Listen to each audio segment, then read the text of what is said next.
All right, good afternoon, everybody. Um, Welcome to the PD Green Program's first webinar and only webinar of the fall 2022 semester titled, What is Educational Justice? We are all here to learn about this concept that we call educational justice. So my name is Mako Faniel, and I'll be facilitating this conversation today. My name is Mako Faniel, and I'll be facilitating this conversation today. And at the PD Green program, I serve as the Director of Equity, Inclusion, and Justice Education. So in this role, I'm responsible for a few things. That's internal and also volunteer-focused equity and inclusion. This means that I help volunteer tutors understand how to tutor ethically. This also means that I help volunteer tutors understand the causes and practices that create mass incarceration and that produce the learning experiences and the educational environments of the learners that they support. I'm responsible for helping volunteer tutors become advocates for systemic change by connecting volunteer tutors to the ideas, organizations, campaigns, and people working on changing unjust systems, particularly those related to education for currently and formerly incarcerated learners. And really, that's why we're here today. All of us are gathered here this afternoon because this webinar is designed to help volunteer tutors and the broader public understand what do we mean when we say educational justice, but really, how do we go about pursuing it for currently and formerly incarcerated learners? And before we get started and get into the nitty-gritty of this, I kind of want to frame this conversation by giving you a little background on the PD Green program. I know many of you have been attending these webinars for the last 2 years, but we have many new faces and also new volunteers. And so I want to talk a little bit about the scope, mission, and why we do our work. So we define ourselves as an educational justice organization, and we were founded in 2008.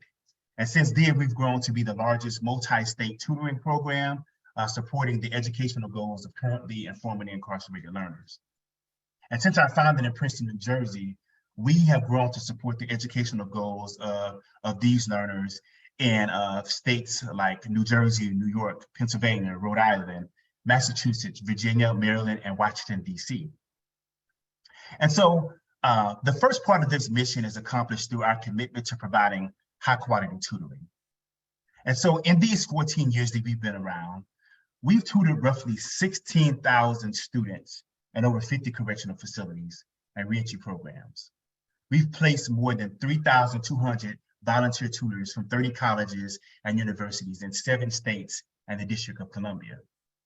In the year before the pandemic, we placed over 800 volunteers from 30 colleges and universities each semester.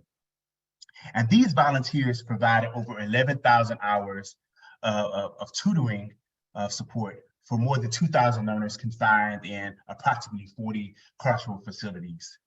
And last year, we placed 244 volunteers who supported the educational goals of over 600 learners. And these PD Green program volunteer tutors support learners who are enrolled in several types of educational programs. Those pursuing high school equivalency credentials, college degrees, or vocational certificates. And in some cases, the PD Green program is the educational provider, and volunteers are supporting learners who already have a high school equivalency credential to build literacy and numeracy skills necessary for success in college and careers. That's our College Bridge programming, and you'll be hearing more about this. It's becoming one of our premier programs of the PD Green program. And these learners are confined in jails, prisons, juvenile detention centers, and we support formerly incarcerated learners through partnerships with a range of community-based reentry programs. And this tutoring is provided in person, virtually, or through hybrid or blended approaches. And when we think about the second part of our mission, we accomplish this through various justice-oriented leadership programming aimed to activate advocates for educational justice, which is one of the reasons why we're here. And so the PD Green program is one of the many organizations providing educational support for currently and formerly incarcerated learners. So we join with other organizations, some that are here today, doing the critical work to provide educational justice or moving towards educational justice. And our theory of change is focused on improving educational access for those who've already experienced harm by the criminal legal system. And we believe that we are mutually responsible for each other, that we can't discount anyone, and that every person deserves access to education. This is why we envision a world where all incarcerated and formerly incarcerated people have access to high quality academic programs. We want our volunteers to join the students they support in the pursuit of educational justice. And so with this, I want to kind of explain like what brought us to this webinar and how the PD Green program defines educational justice. So PD Green program volunteer tutors often ask us where we stand in the reform and abolition debates. And in our most recent pre-service training, which prepares volunteer tutors to tutor, we offered the following definition. The PD Green program stands for educational justice. And so by this, we mean educational programming focused on the freedom dreams of system-involved and system-impacted people, both incarcerated and formerly incarcerated people. Access to high-quality educational programming, including tutoring support. Humane conditions of confinement that supports people's ability to live sustainable lives post-incarceration. And wraparound services that support formerly incarcerated people pursuing their education. And so in a second, I will introduce our panelists. But first I want to explain how we will proceed. And so after I introduce the panelists, each panelist will give a flash talk, where for about 5 to 7 minutes, they will present to us about their vision for educational justice in the work that they do. After I introduce each panelist, after the flash talks, the panelists will engage in a brief conversation to extend the discussion. And then we will spend the rest of our time taking questions from the audience. To ask questions, please use the Q&A function. We will pull questions from that box, and some of the panelists will be answering questions as we go along with the conversation. And so during the webinar, I know everyone has their phone out or has a computer in front of them. So I'm asking you, don't hesitate to live tweet your thoughts about what you're learning by using the hashtag PGPJusticeEd. Lastly, at the end of this webinar, please stay on for a quick feedback survey. So now to the people that y'all came to see.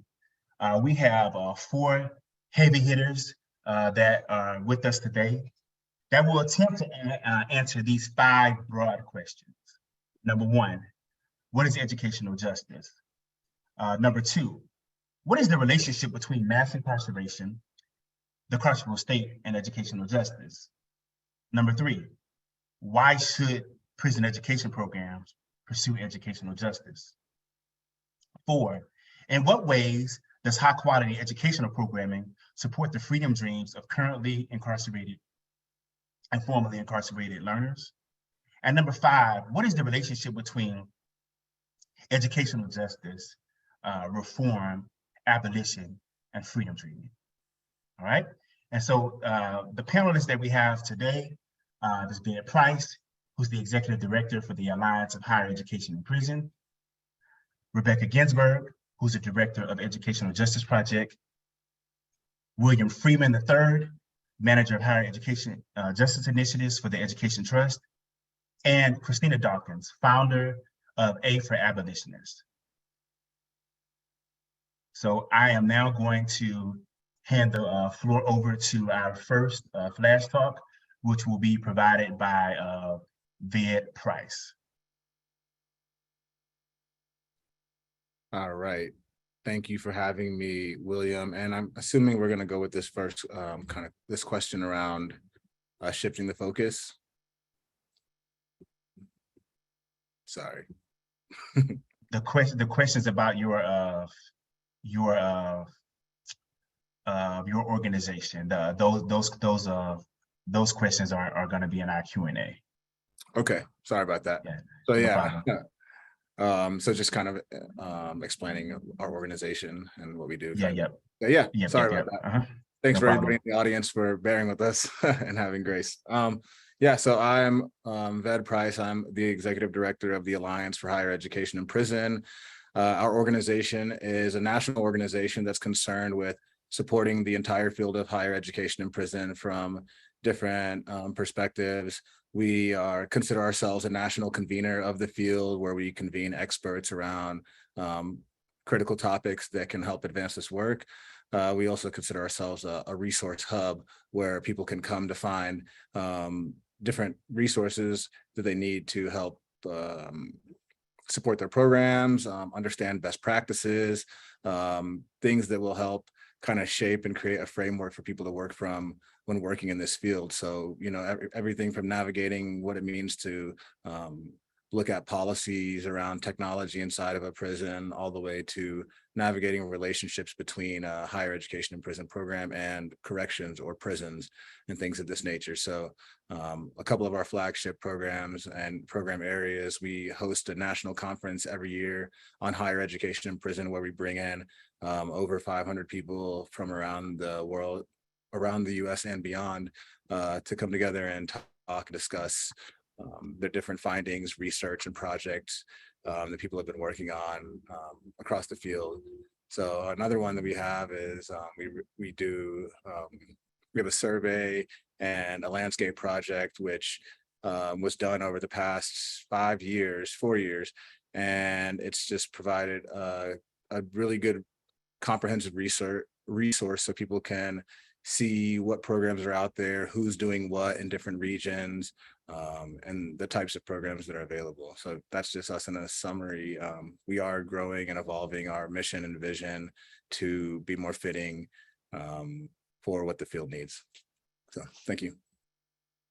Thank you, Ved. Can you talk to us a little bit about how you come to this work, and you know what educational injustices your organization seeks to address?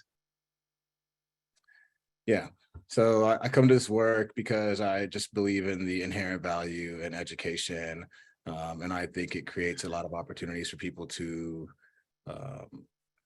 address issues around inequity, around class, and offer opportunities for economic mobility, job opportunities. And in terms of educational justice itself, you know, I think about how the Alliance is positioned right now, and how to really hone in on what justice looks like in a system that isn't necessarily just, and how much harder we have to work to make sure that people do have access to education. So, you know, I could definitely talk more about how I see educational justice playing out, especially, you know, I don't think that educational justice happens without the ability to apply someone's education. And so, you know, I'm really concerned moving forward about creating opportunities for people to apply their education in different ways, whether that's, you know, in the workspace, internships, and things like this, so people can see themselves as professionals and build. And so I think for me that comes with identity building, which happens through education. So, yeah. Thank you. And how does one get involved in the work that you do? So you are kind of not an umbrella organization, but a consortium of people that are in the higher ed and prison space. And so outside of organizations that are doing this work, how does the general public get involved, and why should they be involved to care about the work that the Alliance for Higher Ed and Prison is doing? Yeah, I think people should care about this work because everybody's affected by the carceral space, indirectly or directly.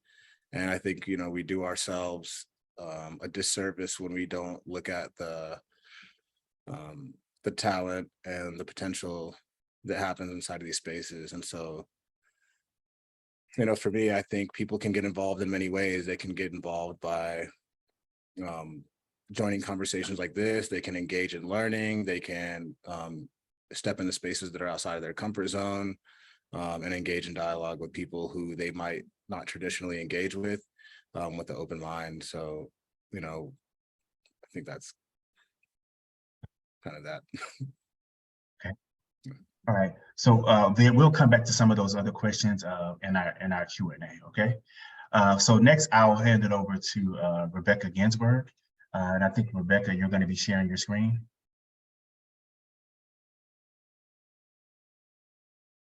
There you go.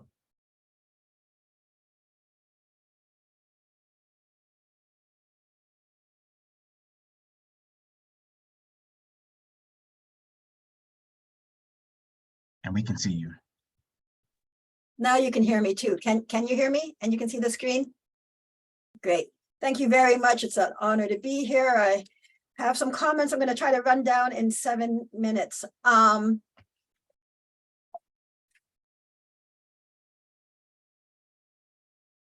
do I come to this work? I've been involved in prison higher education since I was a graduate student at the University of California at Berkeley in the late 1990s, where I taught at San Quentin State Prison through what was then called the Prison University Project. After joining the faculty at the University of Illinois in 2004, I worked with others in the community to form the Education Justice Project, which I now serve as director. It took 2.5 years to launch EJP, and we offered our first programming in the fall of 2008. What does the Education Justice Project do? Well, the core of our program is a college and prison program that is set at Danville Correctional Center, a men's medium security state facility about 45 minutes from the Urbana-Champaign campus. We offer 4-credit courses through the University of Illinois to individuals at the facility, and we have a plethora of extracurricular programs, in fact, 12 programs altogether at the prison, ranging from tutoring, workshops, reading groups, an anti-violence program, an ESL program, a computer lab, and others. In addition, we produce the state's only comprehensive reentry guide, which we started to produce when our students told us that they weren't getting sufficient materials upon release from the Department of Corrections to successfully guide their steps. So now we put out Mapping Your Future every year, updating it annually. It's a reentry guide to Illinois. We also, for the first time this year, have a national reentry guide, a national version of Mapping Your Future. And I'm going to put links to all of these resources in the chat or in the Q&A afterwards, so people can, maybe you can tell me the best way to communicate those with people, to people. We also have a third guide called A New Path, which is for people facing threat of deportation to Mexico or Central America. Our third major area of programming concerns policy and research. We're a founding member, for example, of the Freedom to Learn campaign, which supports increased access to higher education in the Illinois prison system and the freedom of incarcerated people to pursue that education unimpeded by unjust rules and restrictions that make it harder for them to participate in programming. We support legislation that is in line with the Freedom to Learn's goals and visions, and participate as well in efforts to improve the policy climate on our campus in relation to current and formerly incarcerated individuals. Finally, we have a robust internship program based on the Urbana-Champaign campus and engage in programs to increase people's critical awareness of issues related to incarceration and reentry. What problems does EJP address? There are several problems that we address, and I want to share 3 of the problems. First, the University of Illinois is a land-grant institution. It was charged in 1867 with expanding higher education beyond the elite urban classes, because it was understood then to be a good social policy. To enable as many people as possible to receive higher education. It's still good social policy, and it's one that we support. So by providing higher education to individuals in prison, which no other unit on campus does, we help the University of Illinois to achieve its land grant mission. Second, given that a disproportionate number of people incarcerated in the state of Illinois are African American and Latinx, and that members of these groups have historically been denied education, Providing higher education in prison is also a means of addressing racial disproportionality in higher education and all that follows from that disproportionality, including lower earning levels, higher mortality rates, and much more. Third, at an even more fundamental level, EJP addresses the problem that people in prison are separated from the rest of us by physical and technological barriers. That separation is so harmful that we consider it to be a form of violence. EJP breaches the wall. We facilitate direct contact between human beings that is positive and affirming. Many of us do so in the conviction that the most important thing that quality higher education in prison offers is not course credit or certificates, but a spirit of enlakesh, a term derived from a Mayan tradition that broadly means I see you, I recognize you, and I see myself in you. How does EJP define and pursue educational justice? I think the Peter Green definition is excellent. To date, EJP has focused on the first element of Peter Green's definition, namely providing educational programming that addresses the needs and interests of currently and formerly incarcerated individuals. We do that through our educational programming at the prison and with respect to formerly incarcerated people through our scholarship program, whereby we provide academic scholarships to people who are justice impacted and their family members. And we're currently in the process of developing a prison to gown pathway to support continued education at the University of Illinois at Urbana-Champaign. Another important aspect of educational justice involves recognizing and honoring the fact that formerly incarcerated individuals form a distinct population, one that has its own history and mechanisms of oppression and stigma. That means that even though most formerly incarcerated people in Illinois are members of racial minorities and low socioeconomic groups, efforts to address the needs of system-impacted students on campus, for instance, should not be subsumed into supporting minority students and students from low-income backgrounds. Being imprisoned or having been imprisoned carries a particular and specific set of traumas and challenges. In short, we need to be intersectional. Educational justice involves pushing for the recognition of formerly incarcerated students as a class deserving of affirmative support and investment from our institutions. We got to quote tweet that. Pardon me? I say we have to quote tweet what you just said. Oh, thank you. Where does abolition fit in? I understand this question to be asking about our theory of change. The question, how does our work support prison abolition? Two main ways. First, by developing inside leadership. We do that through the resources we bring into prisons and through an organizational structure and culture that puts students as much as we can into decision-making positions. Not all incarcerated people are abolitionists, but many are. And their capacity to engage that issue and other issues that are important to them, inside and outside, is enhanced by cultivating their leadership skills and capacities. Second, EJP helps to bring about abolitionist futures by public education of people on the outside through events, publications, media, and coursework. People sometimes point out that higher education in prison, by its nature, involves making prisons better, and does so through intentional partnerships with departments of correction. And I think that's a fair observation and a true one. And that there is a danger in higher education prison programs aligning themselves with the interests of carceral administrations. In addition, I think this danger is especially strong right now as Pell is pulling universities and colleges into this space. In acknowledgement of this dynamic, EJP has a statement on our website that includes the following. I'm quoting here.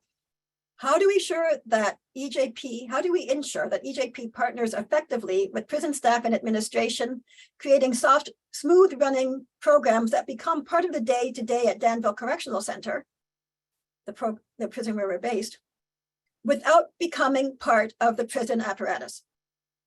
How do we argue for expansion of higher education in prisons across the state, while at the same time insisting on the need to close prisons? What does an abolitionist reentry guide look like? What does an abolitionist college and prison program look like?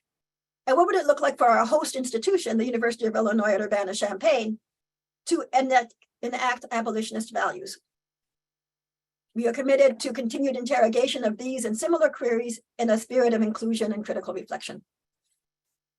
Finally, how can people support EJP? And I'm so grateful that you asked this question. People can work with EJP virtually. In fact, we're currently looking for a writer who can work with us virtually. It's a part-time position, 25 to 40 hours a week. We also have unpaid interns and members of our reentry guide team and our policy and research team who can work with us virtually, and I'll put some links in the chat. We welcome involvement in the Freedom to Learn campaign, especially from people based in Illinois and those in other states who are thinking about starting similar campaigns in their state. We accept donations. You can also support EJP by taking advantage of our resources. For example, we're hosting a two-part workshop in spring 2023 for groups that are interested in getting technical assistance in writing their own reentry guides. We're able to offer a modest stipend to help with your production costs. And we offer a scholarship for people who have been deported to Mexico or have family members who have been deported to Mexico and are returning to Mexico with them. The deadline for that scholarship is March 15th, 2023. And where's the best place for me to put the links to all of these resources that I've mentioned? So go ahead and drop those in the chat. And if you could, I mean, once when we move on to William, if you can drop that quote when you in the chat that I said we need the quote tweet. I have a follow-up question before we go to William, because you all have a statement on your website that you just like quoted, and I wonder how are you able to hold intention like that this work is abolitionist and be in relationship with these places of confinement, and like how are you able to hold that intention? Just a technical difficulty that I put it in the chat, but it looks like the chat's only going out to the host and panelists and not to the participants. Oh, you have to there's a drop down menu, and you should click on everyone. I'm not seeing everybody in my options. If somebody can maybe give me that. I will copy and paste that for you. Thank you. And I mean, you put your finger on it. It's a tension. How do we hold it? We do both. We are aware that it's we are operating in a space of friction, and that it's a healthy friction, and that we need to. If we're not operating in a space of friction, then it's a problem, right? If we're not feeling the burn, if we're not feeling the pressure against us, then we know that we're not doing it right. But too much friction can lead to the program's going to be suspended every once in a while as a matter of course, but we don't want any repercussions for our incarcerated students. So we always have to be careful about that. And it's very hard. This work is really, really hard. I don't know how else to describe it. I can describe the mechanisms by which we hold these discussions and at the same time hold other discussions where we're partnering with the Department of Corrections, while at the other same side, maintaining explicit commitment to abolitionist values, although not everybody within EJP is abolitionist. But the short answer is it's a place of tension. We don't seek to resolve the tension and the friction. It's not, if we're going to remain true to abolitionist values, we can't resolve that tension and that friction. And yes, I'll put the quotation in the chat. Happy to be asked to do that. Let me get out of this screen. Thank you. No problem. Thank you very much. I really appreciate that. And we're going to touch on some of those, some of the things that you brought up in our own Q&A.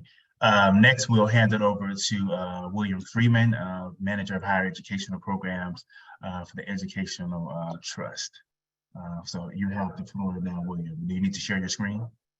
No, I'm fine. I'm fine. Okay.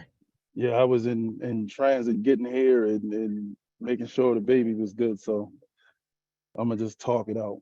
William Freeman, Manager of Higher Education Justice Initiatives with Education Trust. Really happy to be here in alliance with some of this work that PD Green is doing around volunteers. So what brings me to this work is my lived experience in Maryland's prison industrial complex. So I served 21 years in prison in Maryland.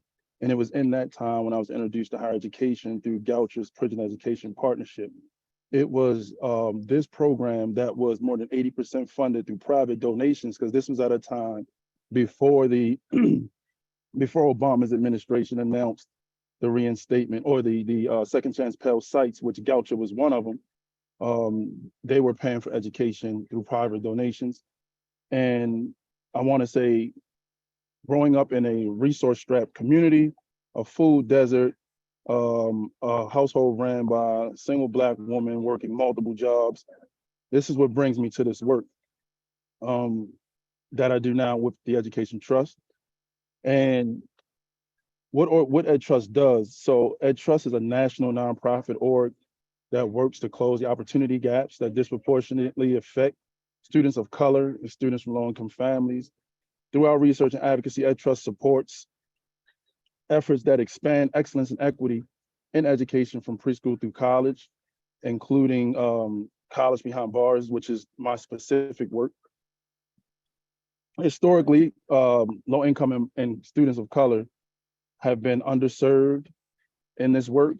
And so now who we are, I will answer that with question 5, what kind of like some of our beliefs, the organizational beliefs.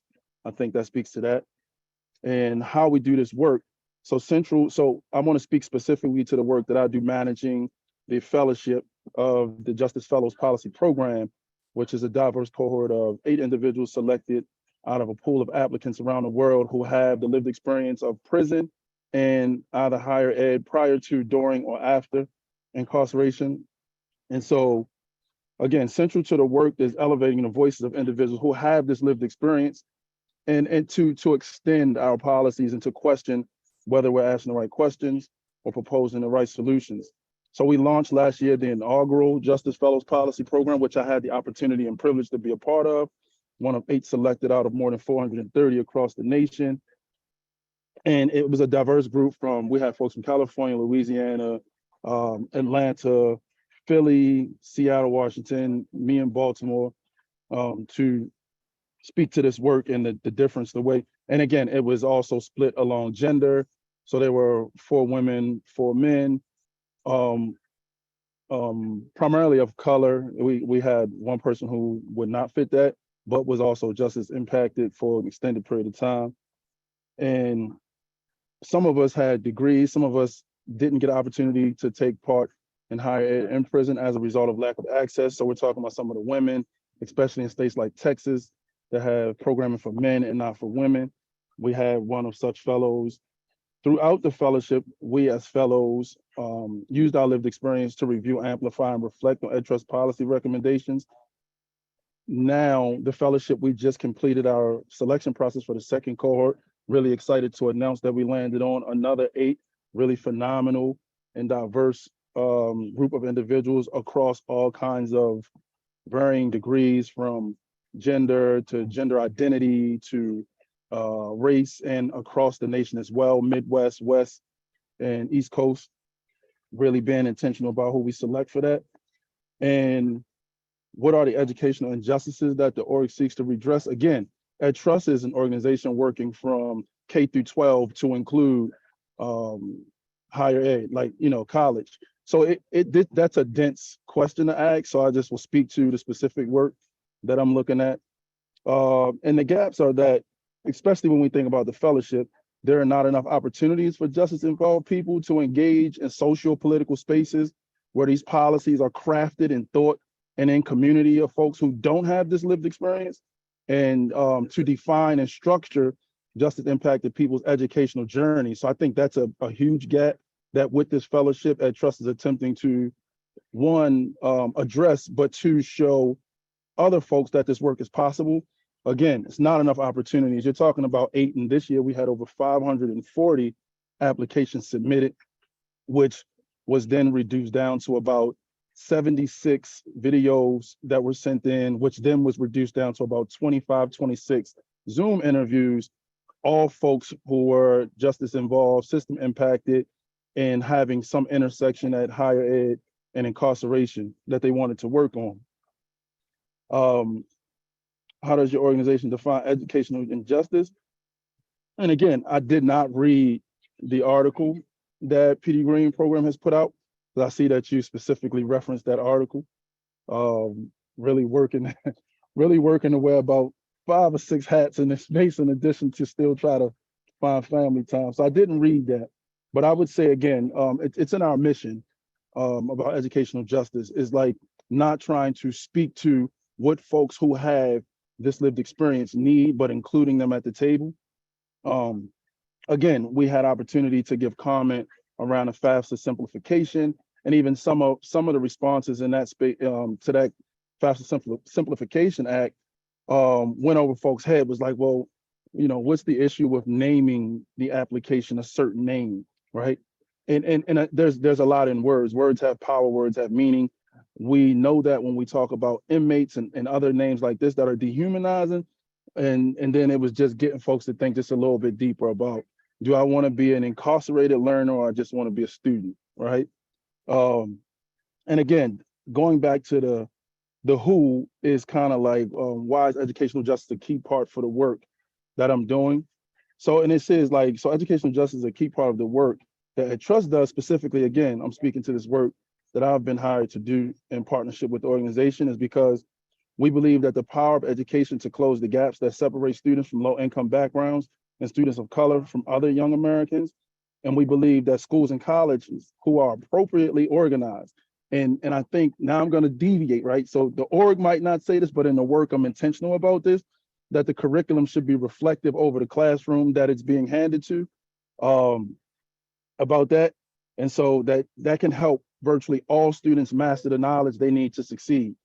As we know, there's a certain history, a certain education that is missing oftentimes in curriculums, and including that will help folks simultaneously learn their agency and learn their involvement in the making of the American society, while at the same time gaining a structured, credentialed backed education that they could use after graduation. We believe longstanding gaps in opportunity, achievement, and attainment have roots inside and outside of the schools. And though we know these gaps are stubborn, we also know they are not inevitable. We believe that a strong education improves the lives of young people. Improving the lives of young people is vital to sustaining our democracy and strengthens America. And again, I really personally, as an individual working in an organization, I'm saying that in a time where we are watching conversations swirl around affirmative action, and there have been some defeats in that, and we can expect in the next 2 years that this democracy that we hope to visualize or realize one day will have taken some steps back in the next 2 years. And so, and then this was, so 6, I'll come back to 6 if I could, I'll come back to 6, but how can volunteers and the broader public support this work? Again, it's been said, so we do accept donations. Like again, the fellows, I just want to say how phenomenal this opportunity is. Last year, we received $30,000 stipends, and the fellowship was not intended to replace individuals' work or schooling, right? So this year that was increased by 5,000. Again, it wasn't even a big fight to increase that. When talking about cost of living and all of that, you know, the org was willing to make those adjustments and raise it by $5,000. So individuals will essentially receive 3 payments, paying out a total of $35,000 to them over the course of the next year to do this work. So again, donations are greatly accepted. You could also look on the EdTrust website. You asked the question specifically about internships and jobs. You can look on the EdTrust website. There is a specific drop-down box for jobs and internships. We just recently released and I'm saying we, the higher ed policy team, recently released 2 positions, one for a policy analyst and one for an associate. I believe they're still up. The associate position would work in alliance with myself. It is paying $56,000. Again, some of the really phenomenal changes that I was able to speak to and we were able to get past was like removing the credential requirement. So that position initially had a bachelor's degree required. It is now a BA preferred, and you could get this with a GED or diploma, so long as you have some experience with logistics, emailing, scheduling, setting up Zoom meetings, and potentially facilitating some of the modules for the fellows. Again, and it's on a sliding scale. I want to say that for folks listening who still might want to go on and apply for the position. I can drop that link after I finish talking. I could drop the link to the application, but it's on a sliding scale. So if you don't have any degree, you're starting more or less at the $56,000. But if you have that degree and that experience, it slides up to over 60,000 into the 62, 63,000. And I think that's phenomenal we're hoping to land someone also justice involved. Also, you can check out the Justice Fellows Policy Program. Again, we just selected the 8 individuals, and this will run from December 12th is the orientation in person in DC, and it will run through November. But we will be doing this again. We received funding to do this work for at least another 3 years. And we're hoping to expand that potentially to include a research fellowship in addition to the Justice Policy Fellowship, which would also mean we would have to hire additional support staff to support that work. Again, still preferencing to find someone justice involved with these skills like around logistics and facilitation and like that. William, before we transition to Christina, thank you for what you shared. A question: there are on this in the audience, there are volunteers who've come from universities on the East Coast. There are program administrators of education programs. There are board members of organizations, and then other people that are just concerned about this work. In your in the briefest way that you can say it, like, why is it important for the people that I just mentioned to be led by, particularly in policy, to be led by the folks that are closest to the problem, like not to colonize or take over or take center space? Like, why is it important for the justice fellows and people Sure. like yeah. Sure. So in the briefest way I could put it, and it still has some shock value, if I was not, and I'm not, respectfully, I'm not LGBTQ presenting, right? But if I sought to do the work to speak for that demographic of people and what they need, that would speak to, that would be problematic, right? For me to think that I should be leading that work and that's not my life experience or my presentation. I think that it's important for folks who are not system impacted to make room at the table, and not just room, because we've seen room be made and there be no decision-making power, right? There's one thing when you're talking about policy that reads very well. It's another thing once that policy is then implemented. It's another thing when you go to the community that's affected by that policy and have conversations with folks who are not half empty, who have information, who just don't have a platform, and they say, this is why this won't work. This is the problem with that, right?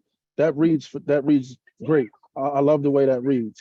So again, if we would talk about, and I want to give a nod to Michelle Alexander, because we're talking about incarceration being the new N word, right?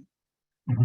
So if that's the case, if this was any other demographic of people and someone was leading that work who does not identify or fit that description, we would say that's problematic and is actually obstructing equity.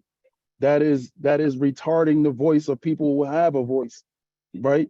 That is saviorism redefined, right? But we don't say that when we talk about justice involved folk, because there's this idea that folks are half empty and need to be cultivated first before they can do the work. And I will say, yes, folks will need assistance around learning how to properly send emails, create folders and rules and all of those technical things. That could be learned. What can't be learned is the experience and what it actually feels like to carry your box on a compound, to strip down butt naked and have to put on lice, shampoo and all of that. And at the same time, do those things, do randomized searches, dog checks, sitting in chairs and being dehumanized, but still having to write an essay about the great emancipator, Abraham Lincoln. Like those things, there's a middle in between those two extremes that only someone who's done it could speak to.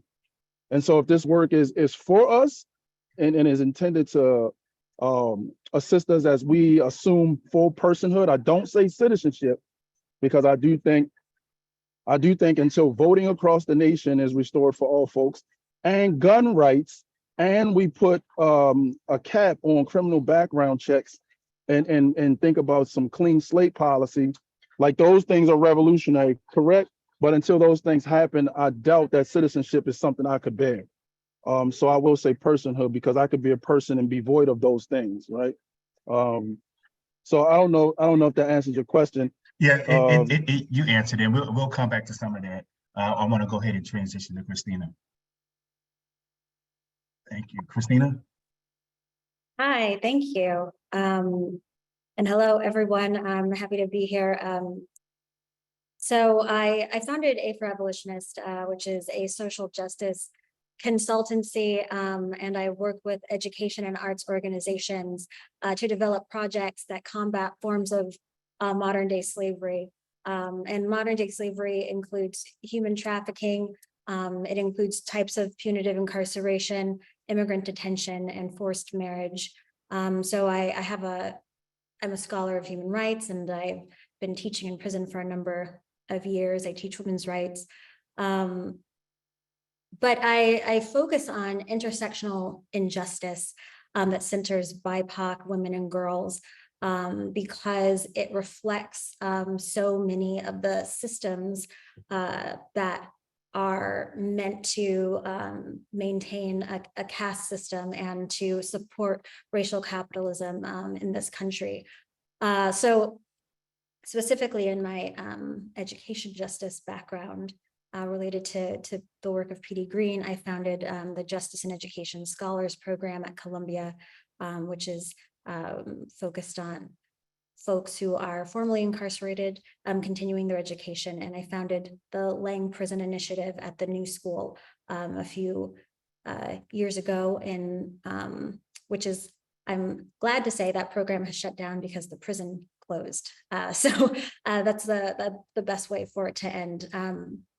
So I think for me, education justice is really about just as much about decolonizing academia as it is about challenging the prison industrial complex in the way that we teach, and letting that work on the inside and the outside inform each other. And I came to this in my early professional experience, which was teaching in a public elementary school.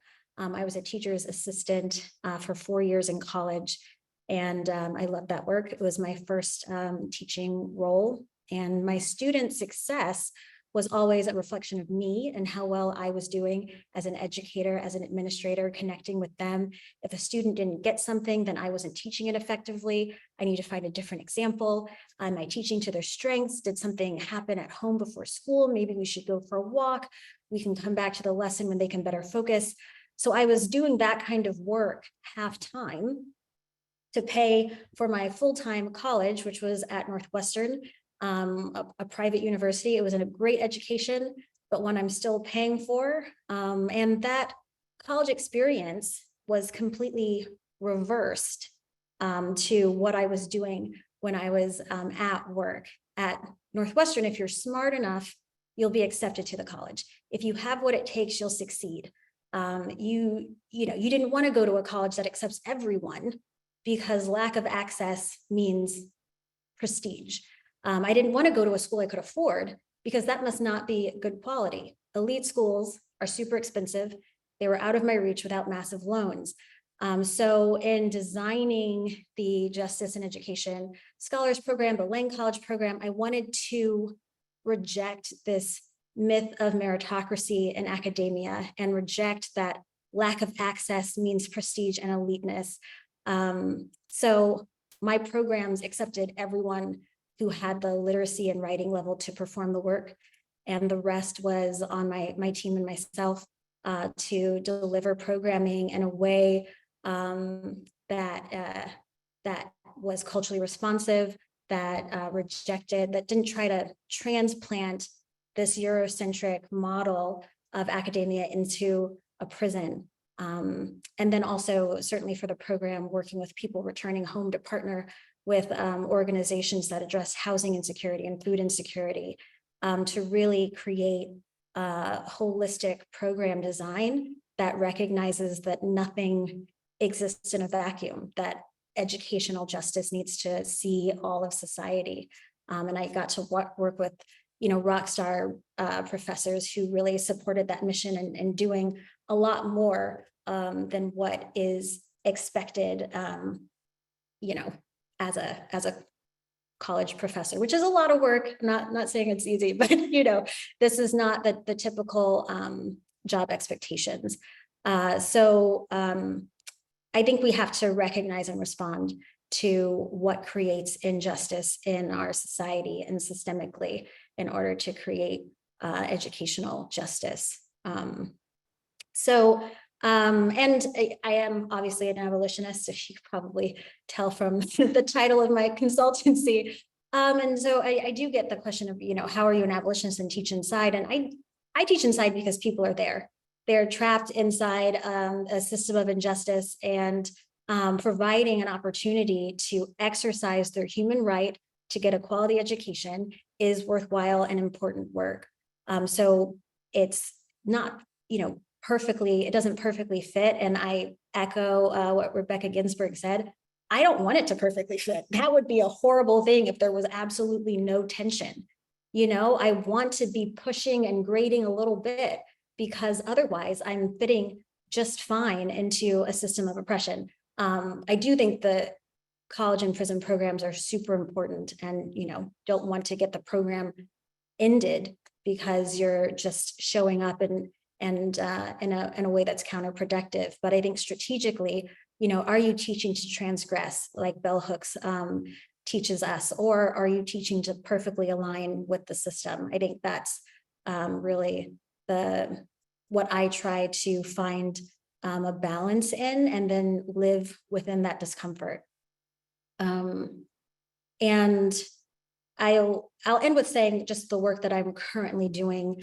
I think it's important that education and arts organizations work on the internal values around justice, equity, diversity, and inclusion. So I also lead those trainings, and I've spent the last few months really translating different workshops on justice, equity, diversity, and inclusion into an online program that tries to create a habit of practicing these values in community, because everyone can be for justice, but the social part is what is sort of the sticky point. So it focuses on narrative and conversation and stories, because social justice is social. It can only be realized in community. So I'll add a link to the chat to share more with that if anyone's interested. Thank you very much, Christina. So we're going to shift now to a Q&A amongst the group here, and then we will open it up to audience. And so to those that are out there, please put questions in the Q&A. We're going to spend about 15 minutes talking amongst ourselves, and then we'll open it up there. And so the first question I have kind of picks up on something that Rebecca was mentioned, that a lot of times when we talk about prison education programs, we talk about, we hear that it improves conditions on the inside. It makes prisons or jails safer. We also hear that it reduces recidivism, and that it increases employment. All good things. But I wonder, how can we shift, and anyone can answer this, how do we shift the focus of our programming away from state needs to the freedom dreams of the learners that we support?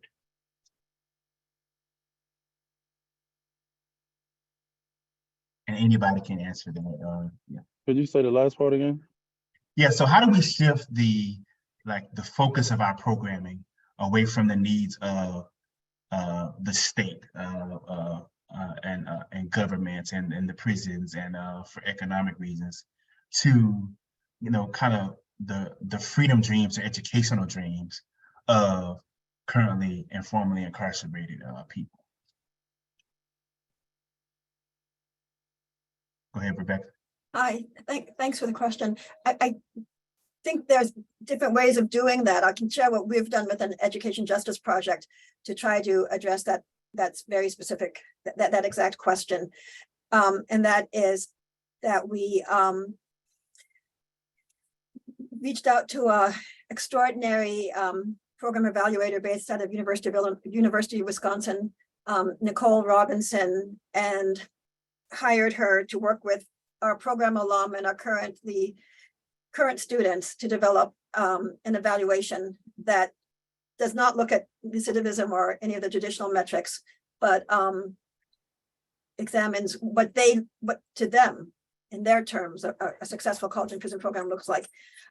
They worked on it for 2 years, and it was quite intense. And I was not involved, and it was quite important that I and other staff were not involved. It was that they were taking the lead on that effort, and that the person who was facilitating their becoming experts, frankly, in evaluation. And some of them have since been released and gotten jobs as program evaluators based in part on the extraordinary training that Nicole provided, such that they are now expert program evaluators.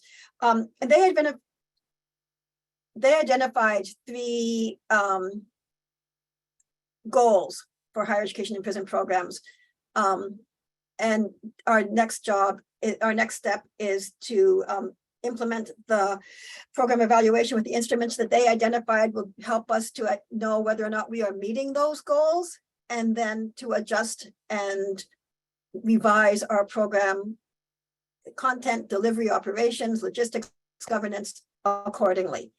I can put in the chat, and then maybe it can be shared with the audience more broadly, the working document that the EJP students and alum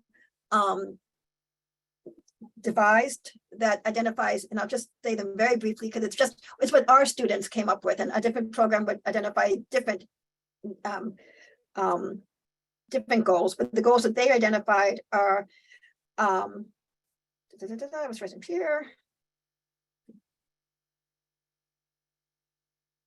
Emancipated humanity, they have a definition for that. Resilient dignity, they have a definition for that. And critical transpersonal consciousness, they have a definition for that. So but they told us loud and clearly that they don't consider a program to be successful if it reduces recidivism. And we all know how problematic that is anyway. They're speaking much more directly to what value they got out of the program and what they would like us to continue to work on as a program, so others can also retain those goals. Anyway, that's what we did. We said, it cost us, frankly, about $100,000 to go through this process, because we paid the alumni who were involved in this for 2 years. We needed to provide books and other resources to the guys on the inside who were going through this, the sifting and sorting of what different literature said and how different approaches to program evaluation. We paid for the evaluators' time, and it wasn't something that we could have done in our early years. I'm grateful that we had the opportunity to do it now. Anyway, that's how we approached that, and we're still in the process of learning it and trying to implement that. Thank you, Rebecca. Ved? Yeah, I wanted to address this question too, and how do we shift the focus of educational programming away from state needs to the freedom dreams of the learners that we support? I think this question is framed in a way that, I think we could look at this question differently and see the fact that giving us agency as well. And so, I think that people decide what the needs of the state are. I think we can decide what the needs of the state are. And I think, with that said, I think the state doesn't always know what it needs. The state might want one thing and need something totally different. And so I think there's a lot of blind spots that the state has. And I think the state does need, educated people in ways that it might not realize. And so, I really want to give the agency back to the people, when we talk about abolitionist sort of thinking, and who controls what and who has the power. I think, the people have the power to shape what the state wants and what the state needs and what the state is. So, with that said, I do think the communities do deserve educated people. I think we need educated people. And I think, we do ourselves a disservice and we do communities a disservice when there aren't educated people. So I just kind of wanted to like relook at that question in a way that gives agency back to people in terms of who the state is, who it can be, and our role in shaping the state. So. Thank you for that, Ved. I feel like I was in a grad seminar, and the question would be like, who is the state and what makes up the state? But I appreciate you like shifting that. William, do you want to answer that question? So thinking about that question, it just made me think of some of the work we recently launched here in Maryland. I had an opportunity to be in a room with the Secretary of Corrections, Robert Greene. And it was at that time where I approached Secretary Greene and I said to him, we need to put together a committee of you and your top administrators. Just told it to him, right? And he was like, wow, right? I think he was taken aback that I would even have the gall to approach him in a space that was, is set up to protect and maintain the interests of both the federal government structurally and the state, with him representing Maryland. And I said, we need half, of you and your top administrators, commissioners down, and then we need half the room to be system impacted, like justice involved. And we need to be able to speak to COMAR and the regulations you're setting up, not just to govern higher ed in prison, but mental health treatment in prison. And different things came up. We had our first meeting, and it's called the Lived Experience meeting. We had our first convening, and in that meeting, it was amazing that, of course, administratively, the government structure or the state side of the table wanted to get to, let's get a structure, let's set up committees and subcommittees, right? Let's get right to it. And the other half of the room is like, wait, first we have to come to an agreement on some work and definitions around humanizing language. And we got to watch folks struggle just with the basic request to refer to us as people and not inmates or felons or convicts, right? And we're talking about folks who have been in their position for 30. One of such commissioners mentioned she had her position for 31 years. So we're talking about decades of an ideology that is just struggling to just see the body of people who they've been entrusted to, one, protect, and two, give the resources to turn some decisions around. Ideally, when we think about the penitentiary and penitence, right? Give folks this opportunity to realize their wrongs and then repent for that and then be released and become the stand-up citizens. And I'm doing air quotes. So I think when we think, to Rebecca's point, when we think about that work, is making sure that we get the voice of the people. Like, and I saw something in the Q&A, and I wasn't completely understanding the question. Like, why do we always put this burden on the folks that are most impacted, right? And speaking as such person, I don't see it as a burden. I see it as an opportunity to be alive and to be visible, to be seen and not observed, right? Oftentimes, early on in the work with higher ed, prior to the reinstatement of Pell, when we think about who are the social actors who were forcing change, I mean, it takes us back to the uprising in Attica. It was the folks, or the closing of Rikers. It's the folks in the carceral space that's actually affecting the bigger change. And it's the alliance of the folks on the outside who have the access to the levels of power, who in communities support that work. So I think that is the balance of how we get, what is the vision of the dreamers or the incarcerated learners over the state. Is like, how do we form this union and have it be scalable? Because certain states, right, we're talking red, blue, we're talking a city like Baltimore is a lot more progressive, I'm sure. And it has some issues, to be clear. It's a lot more progressive than, say, Louisiana and some areas, deep in the South. So it's, how do we scale a model that can be, used wherever and then be finessed or tweaked according to the specific nuances of what the people on the ground at that location and that program, to your point, Rebecca, to what they exactly need, and not just fitting everybody into some structure that was made for Baltimore, if that makes sense. Yeah, it does. It does. So I have this question, and preachers would say that it's meddling, that the question I'm about to ask is meddling, but I've been doing it since I was a kid. Many organizations in our field like rightly identify like the mass incarceration and like other apparatuses of the carceral state are the causes for our work. However, these organizations and many people say that the educational programming that we do ends it, okay? And so, do you think this is an appropriate framing, or are we doing something else? I'd love to take this. William, was that wow, like he really meant it? So I would definitely wait on others. I did say wow, so I'm a call and response person, so you forgive me for that. Amen. All right, Ved. This is always been a challenging question, I think, for people to address. And, I've tried to think about this many ways. And I think it is a form of addressing mass incarceration without compliance, right? And so, like, I think mass incarceration should be addressed from, as many angles as possible. And I think this is one angle to address it from. I don't think it can be addressed just through one single way.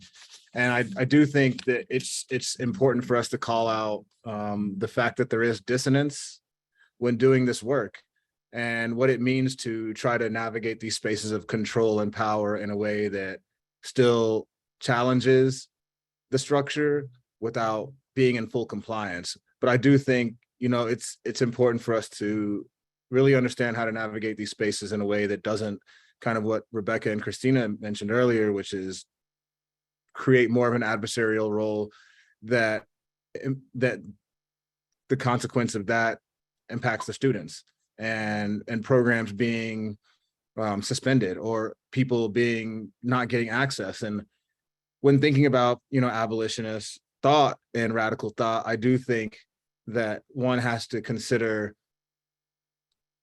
what I will just say is an entry point. And education is an entry point into the system. And so many things can come under the umbrella of education. And so I think it's really important to keep that door open. And I think there is a need for, us in this field to understand how to straddle how we straddle both identities without closing that door. And so I think, this is a space of like pure domination, it's brutality, and that's true. And I think that we can work within this system, even against it, without abandoning our values or feeling like a sellout. And so I think it is important for us to like address the dissonance and call it out and figure out how to move in these spaces in a way that doesn't close the door of access to students. And sometimes you have to, stroke people's egos. You have to bite your tongue. You have to not say some things. You have to not be able to wear certain things on your sleeve, because at the end of the day, like, the truth is like, people out here, we get to go home. And so, people who are on the inside are the ones who will suffer the consequences if we ruffle the wrong feathers. And for people who are inside, education might be their only outlet. And so if their favorite professor or favorite program gets suspended from a facility, now this professor gets to go home and just kick it and still hang out, while the students on the inside now don't have access to education. They don't have access to their favorite professor. They might just say, I'm done with school. I don't want to see the new professor. I don't want to see the new person come in. I'm good. I had a connection to that person. And so there is there does have to be some work done around trying to move through that space in a way that doesn't close the door to this to this entry point. And I'm still working on how to do that as well. And I'm seeing Rebecca over there, and I know that I'm sure you have some good stuff to say about this, and so I'd love to hear.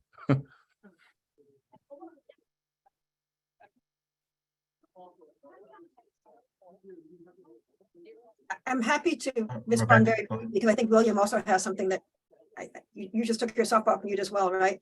I agree wholeheartedly with everything that Ved has said. I also want to note something that I've observed, which is that in our desire to ensure that our programs are safe and not suspended, we sometimes fetishize the program at the expense of quality and critique. And that's not what you were saying, but I want to talk about this this phenomena. The goal is not for our program, speaking personally, the goal for me is not that EJP survives no matter what.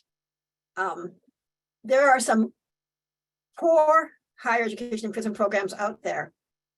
Sometimes what makes them poor is that they subsume the values and interests of the curriculum system. There are other things that can make a program poor as well. Don't get me wrong, there are lots of ways to be a poor program. But it's really hard to want to protect the program and to realize that the program is not the thing. It's the education of the students that is the goal, not the perpetuation of this entity. And it's not particular to higher education and prison program. The perpetuation of bureaucratic entities is, it's very easy to get caught up in that and to want to protect what we have created and invested at the expense of sometimes the integrity of the thing. I typically advise folks who are grappling with this question to there are bad reasons to have your programs shut down, and a bad reason to shut down your program is because your teachers aren't willing to take off shirts with slogans on them, or because people go in with the wrong color t-shirt, or that's get over yourself and take off the t-shirt and put in a time of t-shirt that's permitted, right? That's a silly reason to be closed down, but there are good reasons to be closed down. And if you have a trusting, if the program develops trusting relationships with your students, there are certain things that, depending on the context, I would encourage programs not to compromise their integrity for the sake of self-preservation. And I think I realize those are difficult things to say. I mean, I realize that college and prison programs can mean so much to incarcerated scholars. But I'm still trying to wrap my head around this myself, and that's kind of where I've landed personally right now.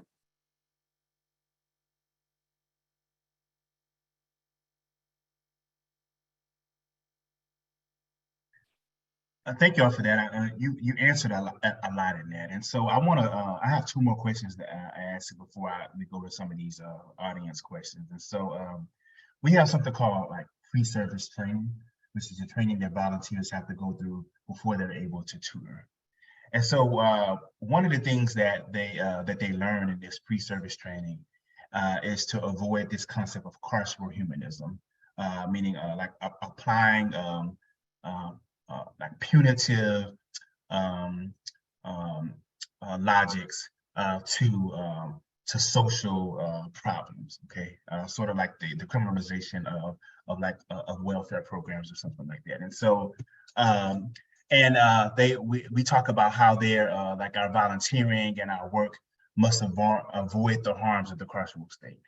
And so what have you seen organizations in this space?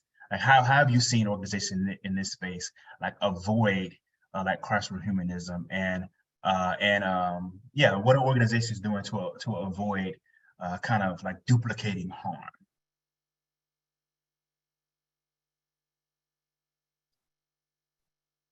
I mean, I can really say I've seen so many times advisors make the mistake and professors make the mistake of advising somebody up to not putting a ceiling on people's talent and potential. And so advising somebody up to like where people will never be able to convince themselves of seeing the people that they're working with as smarter than them in many different areas. So advising them up to the level of talent just to a certain ceiling. And so writing somebody's ambitions off that might indicate somebody wants to go to these higher levels of work. And then because those levels of work might exceed that of the professor or advisor, then the professor and advisor might see this as like a lofty, far-fetched ambition versus seeing it as something that's completely attainable.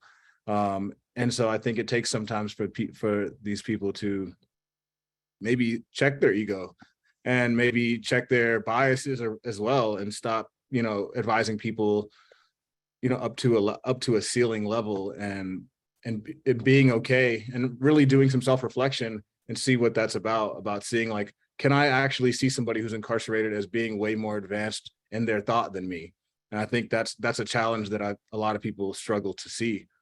And I don't know if people are doing that sort of reflection, but I've seen people just advising people up to like a certain level and capping it there, and it hinders, and it's demeaning for people. So I've definitely seen people's dreams come to a halt because an advisor just can't see them as more than, just certain levels of competency.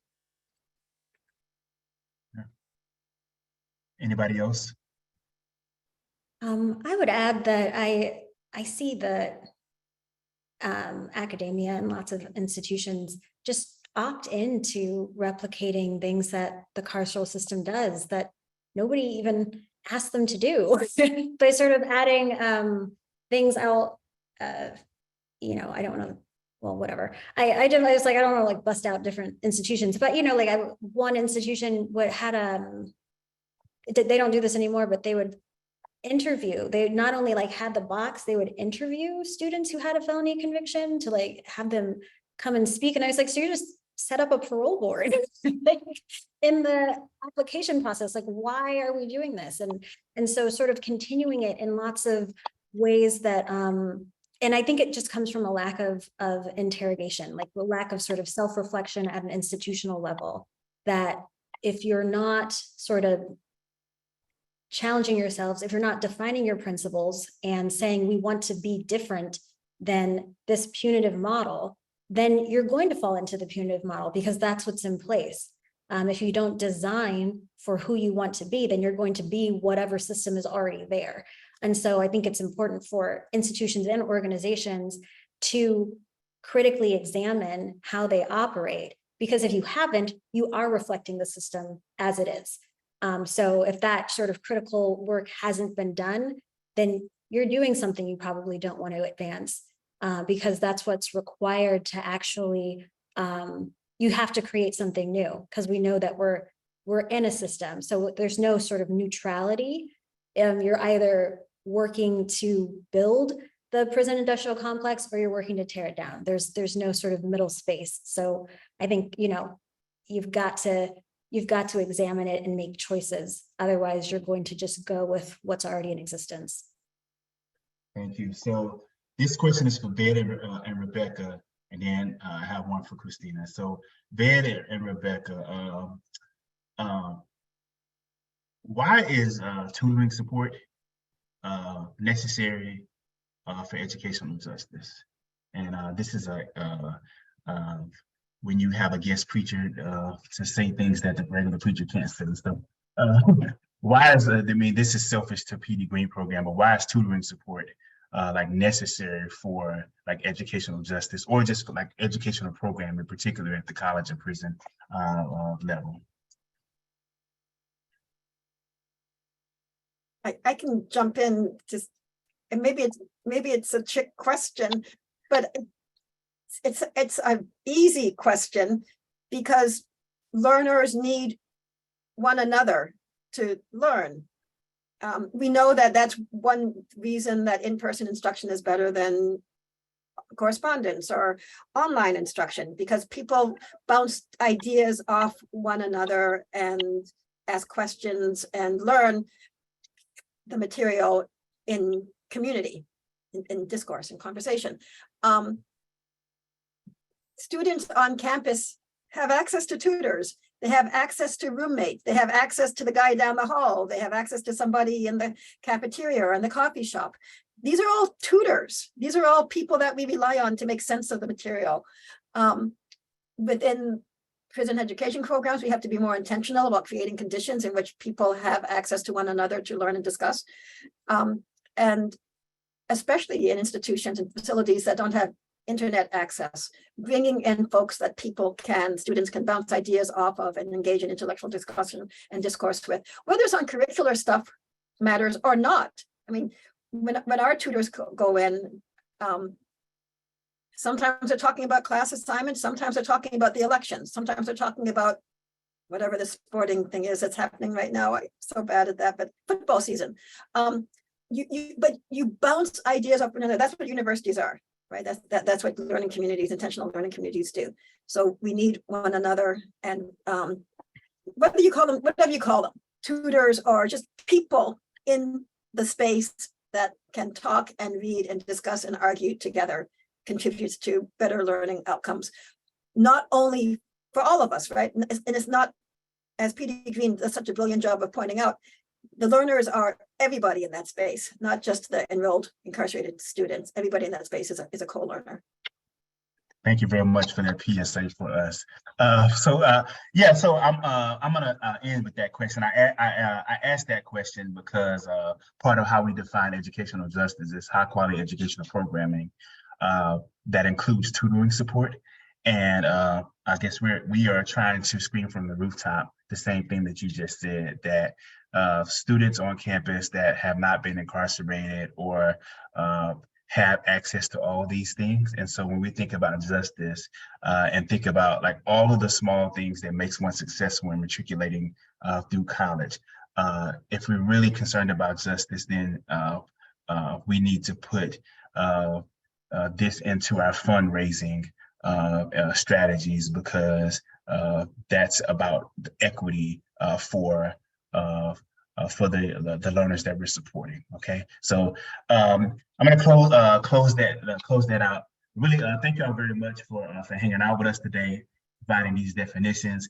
There are questions in there in the Q&A. I think we answered a lot of those, but it'll stay up, and we have the contact information for the people for the panelists here.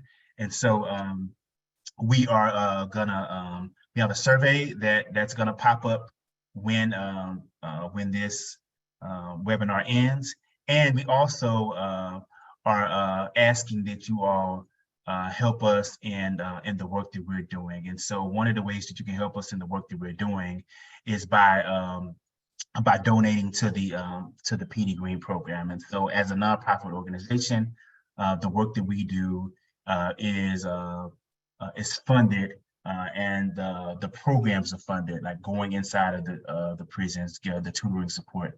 But this part of the work is still not widely funded, but really important to systemic change and building advocates for systemic change from our volunteers. So please support us. I'm about to put up a way that you can do so, and we'll be also sending you some information in our follow-up. So you can donate at our website, pdgreen.org, and donate, or you can send Venmo at pdgreen, PD-Green program, okay? And then there'll be a survey that pops up in a few seconds. And so we want to thank you. Please tweet PGP Justice Ed, follow us on social media, and please keep having conversations around educational justice. It is a matter of educational programming is, from what I hear from the learners that we support, it's the only thing that is inside of these facilities that's about the freedom of the incarcerated learners. And so please continue to learn and support educational justice and support the P.D. Green program. All right. So thank you all very much.